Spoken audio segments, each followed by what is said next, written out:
Fide.email, you don't need to compromise faith to participate in the modern world. Instead of pushing ads and invasive practices that conflict with Catholic values, we built Fide to reclaim technology for Christendom. When you use Fide.email, you declare your commitment to technology that defends Christian tradition. Join Fide.email today and use technology to advance Christendom. On July 16th, 2021, Pope Francis issued his motu proprio, Traditionis Custodes. July 16th is the feast of Our Lady of Mount Carmel. This would become the day we would be aware of the weird habit the Vatican had under Francis of doing bizarre things on Marian feast days or on feasts of saints. We kind of already noticed this in 2019 with the Pan-Amazon Synod and the Pachamama rite being conducted on the feast of St. Francis of Assisi. But Marian days were a day that they liked to do the really heinous things, and suppressing the traditional Mass and blatantly saying their goal was to end the traditional Mass, the Mass that formed and fed the saints going back to antiquity, because the traditional Latin Mass was not implemented at the Council of Trent by Pope St. Pius V. That's a fiction. The traditional Latin Mass was the Roman rite, the rite of Rome, and it developed organically going back to ancient days in the church. We had other documents issued on Marian feast days that were all equally heinous, but this was the day that we became aware of it. The document famously was issued to suppress the traditional Mass and claimed to have been based on the feedback of bishops. And I'm going to show you this claim so we can understand what it is we're dealing with, because yesterday, as most of you know by now, the entirety of that was a lie. And so I'm just going to show you here from hopping into the Wayback Machine. This is National Catholic Reporter Online under the headline, Archbishop, later became Cardinal, says most bishops see importance of Traditionis Custodes. And this was issued when Arthur Roach was merely an archbishop. He is now a cardinal. He was made a cardinal not long after this. And these are statements he gave 6 months later in January. He gives a long history of things and how and a lot of the fiction of the idea that the new Mass came from Vatican II. It didn't really come from Vatican II. If you look at the documents on the liturgy from Vatican II, they're a little ambiguous, and that ambiguity was used to give the excuse to create a new Mass. But a plain reading of the document Sacrosanctum Concilium says that certain parts of the traditional Latin Mass were to be put in vernacular, most of it to remain in Latin, the priest still facing the tabernacle and not the people, and every other way, looking like the traditional Mass with a little vernacular added into it. That's kind of immaterial here for this point. Here's what Arthur Roach had to say in those days. Quote, despite lots of blustering on the blogs, Archbishop Roach said he is convinced that the majority of Latin Rite bishops and majority of Latin Rite Catholics around the world understand the importance of praying and celebrating the Eucharist with the same Mass. Through regular contacts with bishops and bishops' conferences, keep that in mind, regular contact with bishops and bishops' conferences, he said he knows most bishops have greeted the Pope's call back to the Council and also to the unity of the Church with open arms, and are very much behind what the Holy Father is saying. By the way, zero in on the word here, unity of the Church, because we're going to have to have a conversation here about whether Leo's going to do anything about this. Obviously, people have preferences, reducing our dedication to the traditional Mass to a mere preference, but Catholics need to look more deeply at what they're saying when they express those preferences. When people say, well, I'm going to Father so-and-so's Mass, well, Father so-and-so is only the agent. It is Christ who is active in the Mass. It is that priest who acts in persona Christi, the person of Christ, the head of the Church, he says. When we go to Mass, even when the music perhaps isn't something that we would personally choose, and again, this is individualism coming in. Earlier in the article, part I skipped over, he said this is all a matter of radical individualism, which is amazing. Then we've got to realize that we're standing on the side of Christ on the cross, who gives everything back to the Father through the Eucharist. And then he goes on to take basic things about how the Mass brings us into harmony with the saints and all the things. And he's not wrong about that. But he makes a claim here that it was through regular communication with the bishops. And the principal mechanism for this regular communication with the bishops was a survey. They claimed this in multiple places, that they surveyed the bishops, and the bishops all told them the same thing, that it was essentially, so their claim goes, that the traditional mass was harming the unity of the church. That meanie-headed, poo-poo-headed trads were the cause of undermining unity in the church. And they repeated this lie, because it is a lie. And we knew it was a lie, because you may have noticed most of your bishops, they don't want to deal with drama. They want to avoid drama. They want to keep peace in their diocese. And aside from people online, for the most part, traditionalists, really even hardline ones, would go to their traditional masses, and everyone else would go to their neighborhood parish or to a parish that they would drive to that offered the ordinary form, and things were generally peaceful, except when you got online. Well, this illusion, though, that it was based on a survey was, as you probably heard by now, shattered by Diane Montagna, who posted this to her Substack. Exclusive. Official Vatican report exposes major cracks in the foundation of Traditionis Custodes. Previously undisclosed documents raise serious questions about the stated rationale for Pope Francis's 2021 decree restricting the traditional Latin Mass. And we're going to go over this in detail. It's one of those times where it's warrants going over this in detail. But it was a lie. They lied. People are saying Pope Francis lied. I don't know if it was Pope Francis who lied or if it was Cardinal Arthur Roche who lied. But somebody did. It is entirely possible that Cardinal Roche fed Francis lies. And I'm not one to defend Francis on anything most of the time. But Arthur Roche was the one who reportedly had another document for last year ready to go. And the two things that caused Francis to reject that new document to further restrict the Latin Mass was Arthur Roche's own clear ambition and sliminess.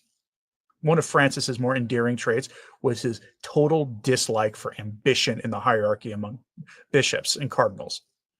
One of his more endearing traits, I think. But the other was a number of bishops and Eastern patriarchs from the Eastern Orthodox Church told him not to further ban it, that it would cause more damage. Damien says they want unity with the world, not with God. Perhaps. Let's go over Diane Montagna's piece here. And then we're going to need to have a conversation. Knowing this, will Pope Leo XIV do anything about this? We'll have a conversation about that. Here are the details, and we'll interject periodically. New evidence has come to light that exposes major cracks in the foundation of Traditionis Custodes, Pope Francis's 2021 decree that restricted the traditional Roman liturgy. This journalist, Diane Montagna, has obtained the Vatican's overall assessment of the consultation of bishops that was said to have prompted Pope Francis to revoke Summorum Pontificum, Benedict XVI's 2000 apostolic letter liberalizing the Vitus Ordo, which is another name for the traditional Mass, more commonly known as the traditional Latin Mass and sacraments. The previously undisclosed text, which forms a crucial part of the official report by the Congregation for the Doctrine of the Faith on its 2020 consultation of bishops concerning Summorum Pontificum, reveals that, quote, the majority of bishops who responded to the questionnaire stated that making legislative changes to Summorum Pontificum would cause more harm than good. And boy, were they right. The overall assessment directly contradicts, therefore, the stated rationale for imposing Traditionis Custodes and raises serious questions about its credibility. When, on July 16, 2021, Pope Francis promulgated Traditionis Custodes, he said the responses to the questionnaire, quote, reveal a situation that preoccupies and saddens me and persuades me of the need to intervene. Regrettably, he said in an accompanying letter to the world's bishops, that pastoral objective of my predecessors has often been seriously disregarded.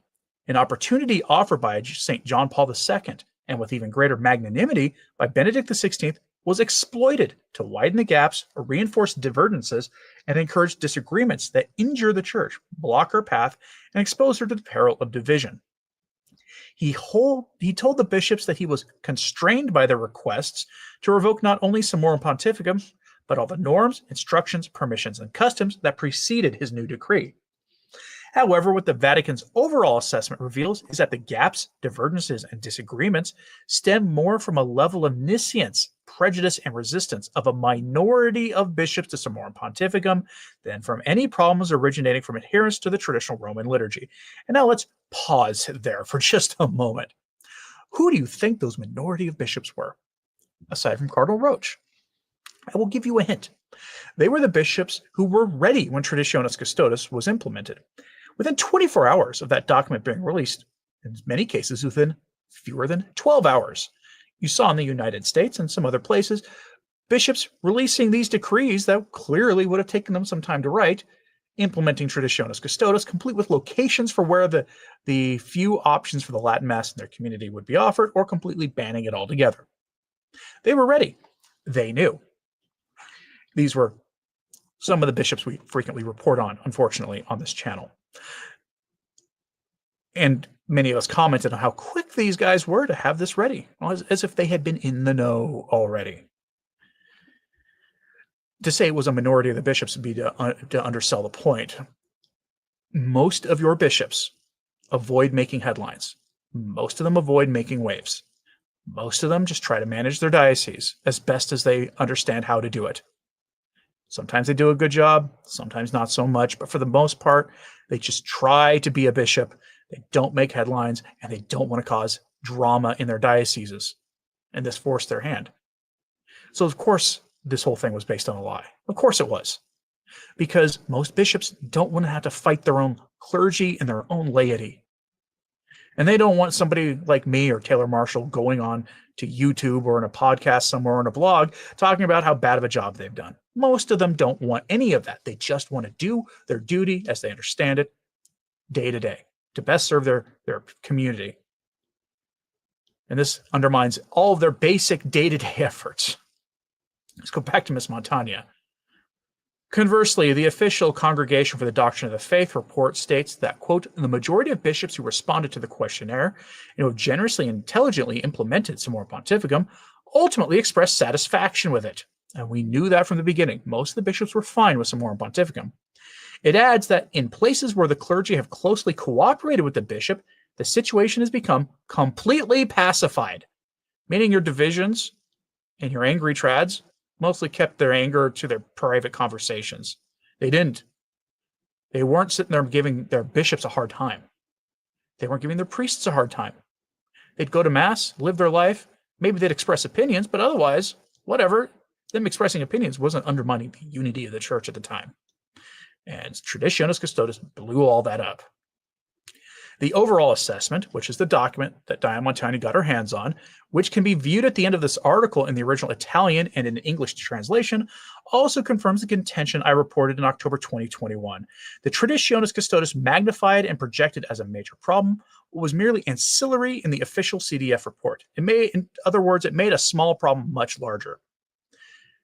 Furthermore, the text clearly shows that Traditionis Custodes disregarded and withheld what the report said about the peace Summorum Pontificum had restored, and turned a blind eye to a constant observation made by the bishops, that younger people were being drawn into the Catholic Church through the older form of the liturgy. The overall assessment also predicted, based on the responses of bishops, what would ensue were Summorum Pontificum suppressed, forecasts that turned out to be accurate. Let's go over to the 7 key takeaways of the assessment here. Because this was an entirely avoidable problem, and they chose to not avoid it. They chose this battle. 1, lack of liturgical peace and unity is due more to a minority of bishops than to adherents of the traditional Roman liturgy. If you want to put people like me out of work, get rid of all the bad bishops, instead of appointing new bad bishops, which is what we've seen in the last 2 months. Instead, appoint moderate to good bishops. Don't tolerate the Supiches of the world anymore, or the Roaches and the Fernandezes of the church. Get rid of the Bishop Stows and all of them, the Tobins, all of them, and replace them with bishops who just want to do their job.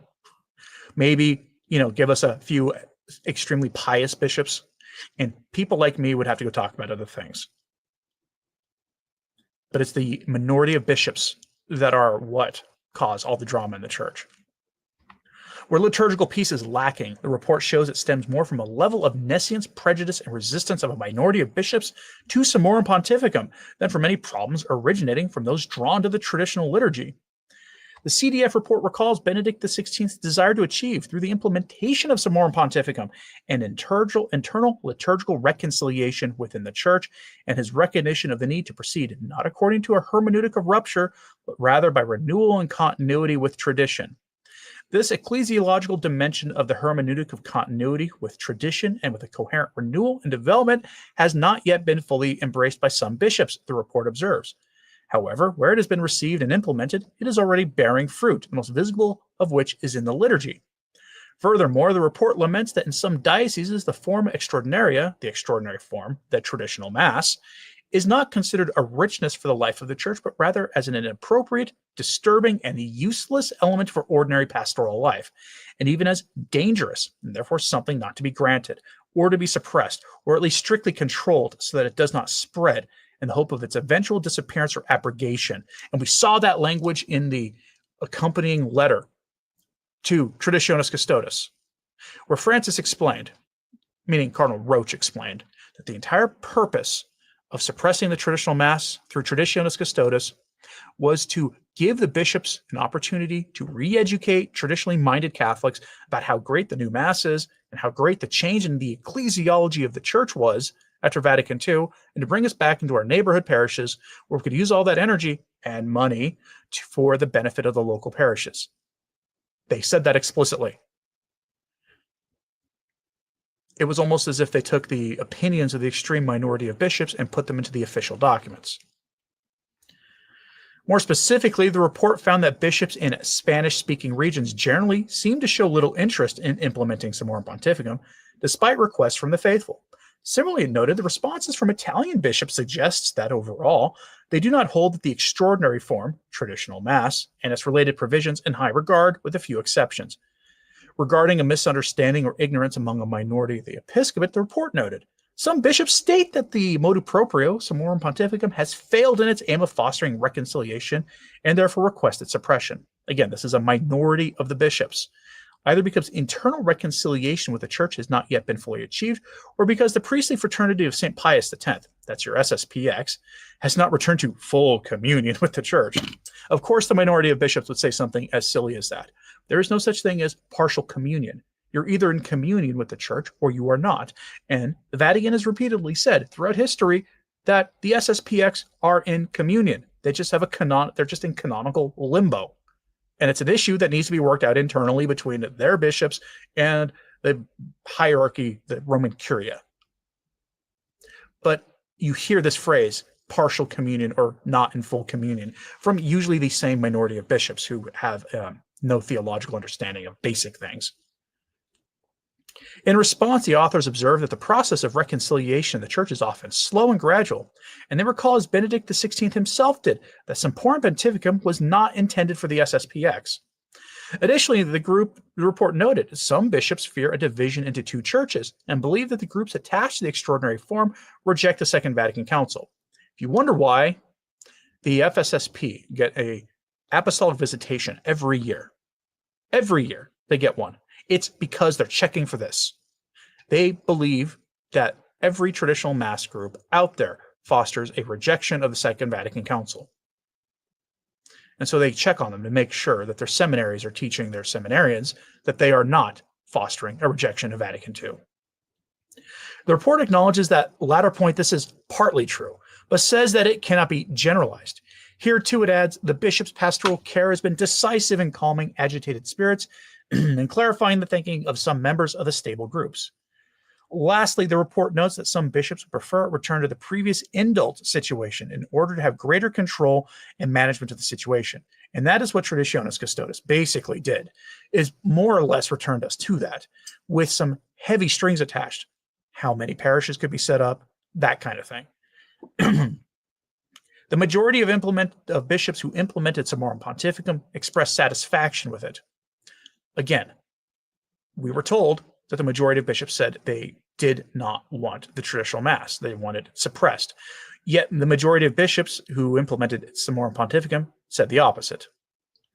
Conversely, the report found that the majority of the bishops who responded and who have generously and intelligently implemented Summorum Pontificum ultimately expressed satisfaction. It adds that in places where the clergy have closely cooperated with the bishop, the situation has become completely pacified. Meaning, if your priest is doing what he should be doing in all things, and he implements the traditional mass in his diocese, any troublemaking traditionalists are usually calmed down. Furthermore, the report found that the bishops most attuned to this matter observed that the older form of the liturgy is a treasure of the church to be safeguarded and preserved. It constitutes a good to find unity with the past, to know how to advance along a path of coherent development and progress, and to meet, as far as possible, the needs of the faithful. According to the report, the majority of bishops who responded to the questionnaire state that making legislative changes to the motu proprio would cause more harm than good. Based on its findings, the report predicted that weakening or suppressing Summorum Pontificum would seriously damage life of the church, as it would recreate the tensions the document helped resolve. And we know this for a fact. We all talk about now the liturgy wars again. We didn't talk about the liturgy wars in any real way until Francis did this. Some bishops thought a legislative change to Summorum Pontificum would foster the departure of disappointed faithful from the church or the Society of St. Pius X or to other schismatic groups. Again, this is SSPX aren't schismatic. They would foster distrust towards Rome, give rise to a resurgence of the liturgical wars, and even foster the emergence of a new schism. And boy, were they right. It would delegitimize two pontiffs, John Paul II and Benedict XVI, who had committed themselves to not abandoning these faithful. And you know what? I have sometimes wondered if Traditionis Custodes had never happened. I think the Bene Plenist position that Benedict XVI did not legitimately resign for one reason or another. There's about 15 different theses on it, and that Francis was thus never the real pope. I wonder if Traditionis Custodes had never happened, how much harder it would be for those who hold that position to promote it, to gain other people to believe it. Because my suspicion is it wouldn't be nearly as popular of a position as it was because of the actions of Traditionis Custodes. Point 3, bishops are grateful for the competence of the CDF's fourth section, the disbanded Pontifical Commission Ecclesia Dei. The report stressed the importance of stable groups and communities having a competent interlocutor at the institutional level, the Holy See. The report notes that careful oversight carried out by those with experience and expertise helps to prevent arbitrary forms of self-management and anarchy within the groups, as well as abuse of power by some local bishops. They expressed satisfaction and gratitude to the fourth section of the CDF and former Pontifical Academy for their work, meaning they liked that the FSSP and these groups had their own little section in the Pontifical Commission Ecclesia Dei, which was established in 1988 to oversee all of these groups. And then it was disbanded. And the bishops liked it. It's literally like this letter did the complete opposite of what the majority of bishops actually wanted. And who was responsible for that? Was it Roche? Was it Francis? Now remember, ultimately the buck stops at the Pope. So obviously Francis was responsible because he's the ultimate decision maker, or was. But But ultimately, was he manipulated by Roche, or was he going along? Was he happy to go along? Let me know in the comments what you think, or which way you think is likely. The report confirmed the attraction of young people to the older form of the liturgy. This is, again, the leaked report, the actual results of the actual survey. And I think this is the biggest reason they got rid of the traditional liturgy. It's simple. Every single bit of data we have on this says that your ordinary form parishes, it's your typical Sunday parish, average age is right around 50 years old. And that people are passing away of old age and other things at a rate higher than people are coming into those parishes through baptism at birth or through RCIA programs or whatever. And at some point in the next 20 or 30 years, you're going to have a plurality of Catholics who attend Mass regularly, not going to their neighborhood parish, but going to some traditional parish, just because of the average age there is like 30, and there are a lot of small children. And I think that was the biggest reason they did this, because the liturgy is an expression of your ecclesiology. And they're deathly afraid that Vatican II's most radical elements will be rejected through sort of a natural attrition. The CDF report confirmed Benedict's intuition, expressed in Summorum Pontificum, that younger people would find in the traditional Roman liturgy a form of encounter with the mystery of the Holy Eucharist, particularly suited to them. He notes, quoting Benedict, a constant observation made by the bishops is that it is young people who are discovering and choosing this older form of the liturgy.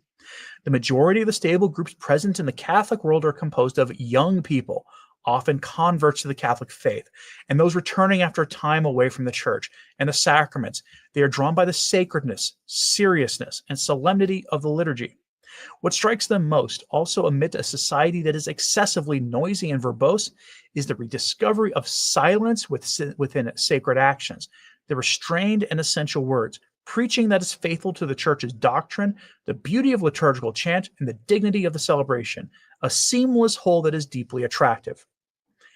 And I'm going to suggest to you one of the reasons the powers that should never have been in Rome hated Ratzinger so much, hated Benedict so much, is because when he says this, by implication, he is saying that that is lacking in the typical offering of the Mass at your typical parish on a typical Sunday. That if they're drawn away from your Novus Ordo parish, your normal everyday parish, to these things, it means that it is lacking in there. And notice this, preaching that is faithful to the church's doctrine. He is implying that that is lacking at your Sunday parish. And I'm sorry, but he's right.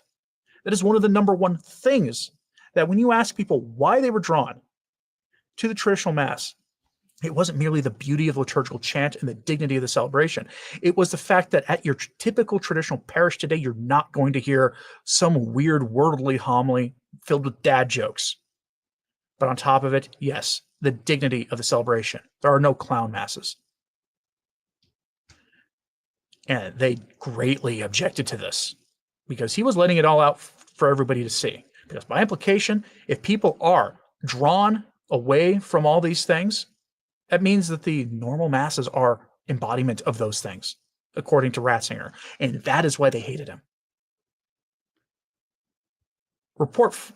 Point 5, report highlighted growth of vocations in ex-Ecclesia Dei communities. This is your FSSP, Institute of Christ the King, Sovereign Priest, and all the smaller organizations like them, since Summorum Pontificum.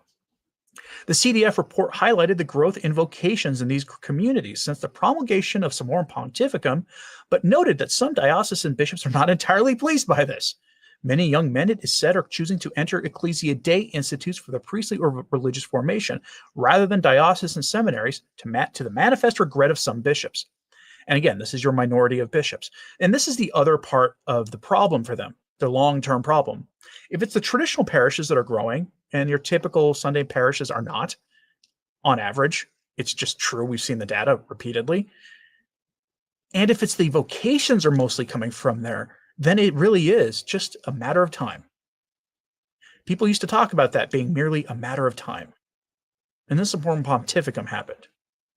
And then you started seeing a lot of these same people talk about going Eastern Orthodox for some reason, as if just willfully ignoring that a lot of Francis's worst ideas came from the East. Report recommended studying both forms of the Roman Rite as part of seminary formation. This was the official report from the bishops, from the survey. The bishops on average recommended their seminarians study both the new Mass and the old as part of seminary formation. That is perfectly in line with Summorum Pontificum. Summorum Pontificum said every parish should have the traditional Mass if there were laity there who wanted it. This is perfectly in line with that. Can't have that. The report therefore suggested, based on an idea proposed by bishops, that sessions dedicated to the study of both forms of the Roman Rite be incorporated into seminary formation and other ecclesiastical faculties as a means of fostering greater unity and peace, increasing diocesan vocations, and preparing suitably formed priests for celebrating the Roman Rite. Point 7. Let the people be free to choose. Can't have that. Based on the findings of the Survey of the Episcopate and citing a Filipino bishop, the CDF report concludes by recommending, quote, let the people be free to choose, and recalling a bishop's irreplaceable, albeit sometimes challenging, role and duty before God to tend the flock. The report ends with Pope Benedict XVI's words to the bishops of France in 2008 concerning Summorum Pontificum. Quoting Benedict XVI, I am aware of your difficulties, but I do not doubt that within a reasonable time you can find solutions satisfactory for all, lest the seamless tunic of Christ be further torn. Everyone has a place in the church. Every person, without exception, should be able to feel at home and never rejected. God, who loves all men and women and wishes none to be lost, entrusts us with this mission by appointing us shepherds of his sheep. We can only thank him for the honor and the trust that he has placed in us. Let us therefore strive always to be servants of unity. End quoting Benedict XVI. And there's a reason he said this to the bishops of France. We tend to think of the U.S. as the big place where traditional Catholicism is growing, and it certainly is. But France is a hotbed.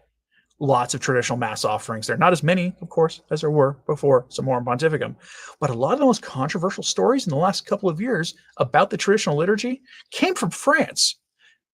The Diocese of Fréjus, Toulon. No ordinations for 2 years. Not because there was a shortage of seminarians. No. They had a lot of seminarians, and a lot of them wanted to be ordained in the traditional form of the sacrament of holy orders. They wanted to offer the traditional mass, and the Vatican suppressed their ordinations for like 2 years, and then forced the seminarians to either not get ordained at all or to be ordained exclusively in the new rite, and then the bishops made them promise to never offer the traditional mass. France. This is why Benedict was saying this to them. The bishops of France have one attitude about the traditional mass. Clearly, the laity have another. The overall assessment comes to light after the Archdiocese of Detroit became the latest to suffer from a crackdown by the Vatican's Dicastery for Divine Worship, the Dicastery charged with enforcing Traditionis Custodes. And it goes in, I'd reported on that story. The survey asked, 13 years for the motu proprio Summorum Pontificum, what is your advice about the extraordinary form of the Roman Rite? Here's what Archbishop Vigneron replied. He was the former Archbishop of Detroit before he retired and is replaced with Weissenberger, who just went gung-ho in suppressing the Mass. Here is what Vigneron said, quote, my advice is to maintain the discipline and norms set out in Summorum Pontificum and to deal with any problems that are arising by calling priests and people to observe them. The motu proprio has given us a remarkably successful approach to resolving the contention that existed in the Church about the status of the extraordinary form. Vigneron said this. The discipline it has put in place is bearing much good fruit, especially in the lives of the faithful and in restoring ecclesial peace. There is no question in my mind about the legitimacy of the extraordinary form as extraordinary. These celebrations offer valid experiences of the Church's sacred liturgy, but complement the ordinary form. Such celebrations are in no way a threat to the ordinary form established after the Council, and in the Church, they enrich her in her diversity. By my light, Summorum Pontificum has been a remarkable success. Quoting Archbishop Vigneron, formerly of Detroit. And she goes on to talk about how the moral justification of Traditionis Custodes is always weak, given the positive fruits that came from the Roman Rite. And if you want to read this, I will put a link in my show notes at returntotradition.org for you to read for yourself. She has it in a translation in English. She has it in the original Italian, the collection of responses. I mean, you go over this, and it was all a lie. They fabricated a lie. Now, who was responsible for this? Was it Francis? Ultimately, the buck stops with the Pope, so yes, to a degree, it was Francis. But was it Cardinal Arthur Roche, who we were warned when he was appointed was one of the most ambitious men in the Church? AKC with the super chat, thank you, sir. How many high-level prelates who are still in power do you think were complicit in this lie? I would say, treading carefully here, I don't want to publicly accuse somebody of something that they may not have been guilty of. I will just say that certain very well-known American prelates who had the ear of Francis were absolutely involved in this. You can guess who I'm talking about. One of them has hit the retirement age and mysteriously has still been kept in his position by Francis and now Leo. We'll see if the person I'm thinking of, who is a notorious enemy of the traditional Mass, gets promoted to somewhere in the Roman Curia or his retirement accepted. Now, for those not familiar with this, I will link also my article for, if you are interested, a link to Traditionis Custodes if you want to read it. But I want to show you some of the responses from some of the brighter minds among the laity in the Church today. So First, let's go to Dr. Peter Kwasniewski, who posted a quote from Kevin M. Tierney, another theologically minded public figure in the church. He says here, Kevin Tierney's comment from Vatican documents released today by Diane Montagna will probably see some Catholics of the perpetual coping sort deny the authenticity of the documents, meaning the Pope splainers, the ones who kept telling you that Francis was really a good guy and all this other stuff. But Montagna, like Penton, and we'll talk about Ed Penton shortly, would never release anything that did not have a perfect pedigree. Actually, I don't think Ed Penton has chimed in on this. My apologies. Remember, she's been covering the Vatican beat for years, is well known and respected at official Vatican media events, and has a stellar reputation for her journalism. Nobody like that goes public with information on the scale if it's dodgy. She was also the recipient, a few years back, of internal leaks about the surveys, so this isn't her first rodeo. And then he updated it saying Kevin has developed his thoughts into a post at his Substack. So we'll actually just go to his Substack to go with what he has to say. This is a lot of this is a lot of these comments from public figures are going to be very similar. The beginning of the end of Traditionis Custodes, the leaking begins. And I'm going to interject here and say, I'm not convinced that this will lead to the rescinding of Traditionis Custodes, but we'll see. When Pope Francis promulgated Traditionis Custodes, a funny thing happened in the first 48 hours. Most bishops shrugged. Even allies of the Pope used their authority in church law to dispense themselves from the decree while studying its potential impact. In many dioceses around the world, that studying is still ongoing. This was a funny thing because if you read the accompanying letter of Pope Francis explaining his decision, we find the following. Quoting Pope Francis, with the passage of 13 years, I instructed the Congregation of the Doctrine of the Faith to circulate a questionnaire to the bishops regarding the implementation of Summorum Pontificum. The response is a real situation that preoccupies and saddens me and of the need to intervene. And he goes on to talk about the stuff we've talked about here. After laying his various concerns about both traditionalists and the Latin Mass itself, he announces that the very situation the bishops described constrains him to act in defense of the church.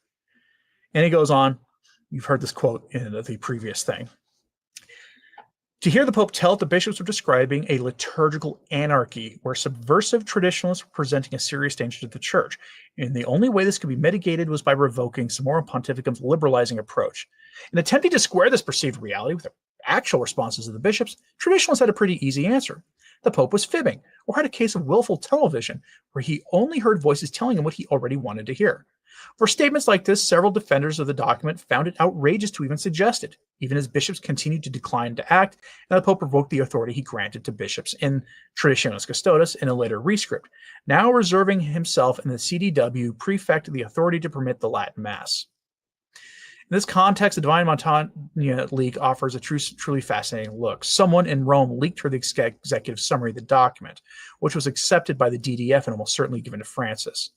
Montagna's story of Francis yanking the copy out of Ladaria's hands may or may not be apocryphal, but I don't think anyone seriously is suggesting that it did not end up in Francis's lap. Given the results, such a move would be a grave scandal and an insubordination by a curial prefect.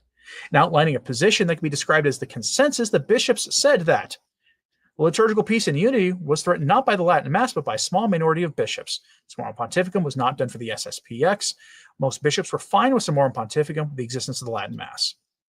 Summorum Pontificum was not done for the SSPX. And the reason he's reminding us of that is because Francis explicitly says Summorum Pontificum was an attempt to bring the SSPX quote back into the fold. That was never the point of it. Some traditionalists did indeed have extreme opinions, but it was not fair to generalize, and the appropriate response of pastoral care by bishops, not a crackdown. What are we to make of this? The first point is the document is almost certainly authentic. It is a detailed document and includes admissions against interests of traditionalists that there were indeed bishops who favored the suppression of the Latin Mass, or a return to the 84-88 indult, and that Rome did indeed view certain aspects of traditionalist thought concerning that warranted a real response, even if the response was pastoral engagement and dialogue, which is far more effective. The document also lines up with what happened after. If this was a response sent to Rome, that regulating or abolishing the TLM would do more harm than good, then it is no surprise that bishops were doing whatever they could to avoid implementing the decree. And that's true. If you go back, a lot of bishops, I told you about the bishops who seemed in the know and implemented it immediately, but a lot of them took their time. And then many of them made the mistake, the ultimate mistake. and that was writing to Rome asking for clarification.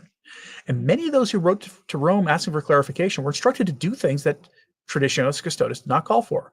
They were told to suppress it entirely in many bishops and many dioceses. And they all went along with it. Traditionis Custodes was ultimately enacted in almost every diocese in the Western world within 2 years. And now we're seeing the flurry of new implementations of Traditionis Custodes done by predominantly new bishops to their dioceses, whose predecessors had been much more friendly to it and had been, taking their time. That's worth noting here. For those who are wondering why we saw what happened in Charlotte and Detroit, the one thing those two bishops have in common is that they're both relatively new to their positions. Now, Kevin Tierney isn't the only one who had something to say. Raymond Arroyo said this: the justification for Pope Francis rescinding the traditional Latin Mass was predicated on the lie that the world's bishops demanded it. Diamontania has the receipts showing they said the exact opposite. And we reported at the time for the record, because many of us didn't buy this. And if you go into the comments, you see that he gets a little bit of pushback, but mostly people saying they agree with him, because anybody paying attention to this knows that this was not a real problem. There were people coming to the traditional Mass slowly on their own accord, but the weirdest thing happened after Traditionis Custodes. Suddenly, attendance at the traditional Mass exploded. People who had it kind of on their back of their mind as something they should go try out, that traditional Mass they hear so much about, suddenly made it a point to go. Many of them never came back to their Novus Ordo parishes. I know because I've gotten emails from people saying, what do I do? They took my traditional Mass away and I can't go back to my Novus Ordo. I can't. So what I do, the nearest one is only 2 hours away. I get those emails periodically. And I got a lot of them after this. Ed Feser's a theologian and, professor of philosophy and scholastic thought. And here's what he said. He said, Pope Francis' suppression of the Latin Mass was an insult to his predecessor Benedict XVI and brought about bitter division within the Church. Now we have confirmation of what many already suspected. The Pope's rationalization of this policy was based on a brazen lie. And who was the one who lied? Was it Francis? Or was he merely repeating what Cardinal Roche told him? We know that the report ended up in Francis's hands. There's no way it wouldn't have. So does that make him the liar?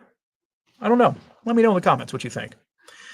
As for the question I started this, will Leo do anything? Will Pope Leo XIV act? There are many who are placing their hopes that he will unfetter the traditional Mass. It is worth noting that tomorrow, 10 a.m., time in Rome, there's a press conference about the enculturated Mass thing that I reported on to you yesterday. For those who may not have seen that report, they have going to be releasing a votive Mass for the new Mass setting, essentially. A votive Mass variant for votive Masses are for special intentions of the faithful and to get the faithful to pray for things. Well, this is a votive Mass for care for our common home.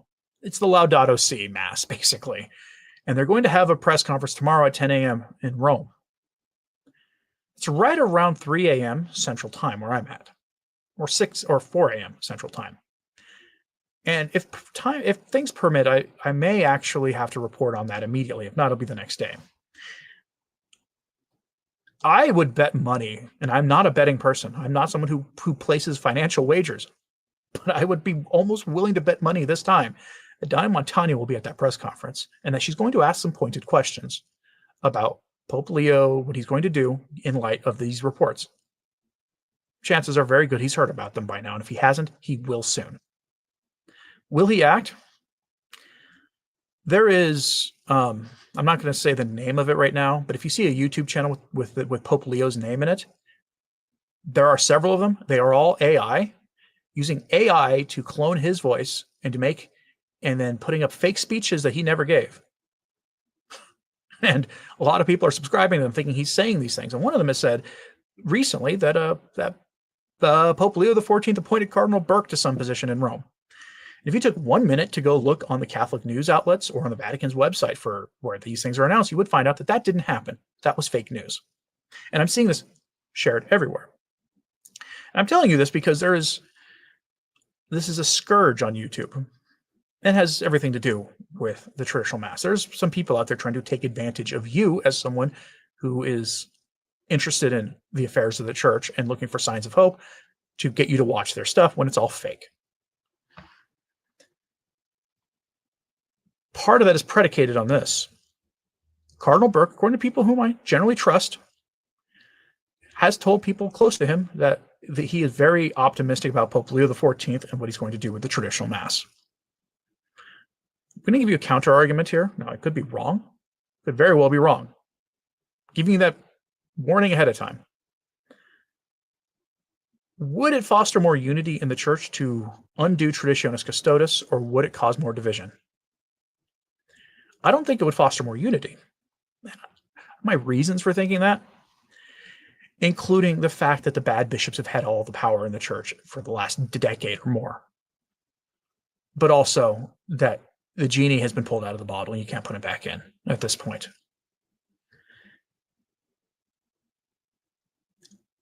He could very well just ignore all of this or let his auxiliaries take care of it. Or maybe not. But the other reason to not think he would is that popes hate undoing what their predecessors do. Francis was the only exception I could find of a pope undoing something his predecessors had done, especially recent predecessors, because that causes scandal, it causes division. Not of any important thing. Pope Leo gave the pallium to a bunch of new archbishops. That's something they do. New archbishop comes up, new cardinal comes up, they receive the pallium in a traditional ceremony. People took umbrage at him doing this with Cardinal McElroy and a few other really bad bishops, archbishops and cardinals, but it's part of the tradition, and he was the one to do it. Francis had gotten rid of that because he didn't like the rituals and things. On that kind of thing that is frankly insignificant to the governance of the church, it's easy to go back to old forms. But when it comes to things that affect the daily lives of Catholics, including the relationship with the bishops, when you factor in the collegial nature of the hierarchy since Vatican II, where the bishops get really puffed up and full of their own ideas of authority, you will see that it becomes a much harder field way for him to go. And that's if he's even interested in undoing Traditionis Custodes. A lot of people are not as optimistic about Leo as they were in the first few days after he became Pope. That's just a fact. So if you want to pray for anything, I always tell you to pray for the church. Pray for Pope Leo, that he navigate these stormy waters in a way that conforms to the will of God. God's will is the thing that we should all be conforming to, and especially are the shepherds of the church, whose job is to actually foster unity in the church and lead people to salvation. That is their job. And they should always be doing the will of God. If they follow the will of God, they will be remarkably good at their jobs. I'm curious what you have to think. Collegial is that another word for degenerate? In sort of a way, it's a degeneration of the authority of the Pope. It's the elevation of the bishops and the cardinals to having more power in their dioceses, and to the point where they think they can just ignore Rome when they don't like what Rome has to say. We saw that, by the way, with Summorum Pontificum. Summorum Pontificum was issued, and a lot of bishops just ignored it. They just act like whatever. You're not having a traditional mass in my diocese. That they did that. Many of them did. They did not care what Rome had to say. They did not care what Benedict had to say. And yet we are still called to forgive Pope Francis and Cardinal Roche. And therein lies the challenge of being a Christian. To forgive everyone, even your enemies. To pray for them and to love them. If you want a prayer intention that will challenge you, pray and maybe fast for Cardinal Arthur Roche. Jesus told us to pray for our enemies. That means you got to pray for even the bad bishops. Okay, because you're supposed to pray for your actual enemies. Then you have to pray for wayward shepherds too. On the question of AI channels, Wretched Sinner says, yeah, I've seen several of these deceitful channels that have a lot of views and followers. Yes. And they are violating YouTube's terms of service. So if you see a channel with Pope Leo's name in it and you go click on it, chances are very good that it was not Pope Leo giving that homily, that it was AI. And if that's the case, you can report it to YouTube. They're violating the terms of service of YouTube. I never tell you to report people's videos, never. But in this case, I'll make the exception. I literally do not care what other YouTubers you watch, Catholic or otherwise. Just be discerning on the content you put in your brain. That's all. But that's way too far. They've done this with Cardinal Burke. I've seen it with Bishop Robert Barron. I have contacted my contact at YouTube several times, and they basically told me to just report the video. So that's what I'm telling you to do. When you see it, report their videos. Any final thoughts in the comments, please? Otherwise, hit like and subscribe if you haven't. It absolutely helps. Sharing this on social media helps too. Please, again, pray for the Pope in this. He is going to absolutely need, he's going to need your prayers in this. And again, pray for the church. And if you ever wanted to support the work we do here at Return to Tradition, options in the description box below. All of them asked for by the viewers of the channel. We do keep these daily messages coming, whether that's the join button, now the subscribe plus button if you're a subscriber, or through Patreon and Subscribestar and all those other things. Again, they help the daily messages keep coming, and is greatly appreciated. And then, as always, pray for the church. I'm Anthony Stine. Ave Maria.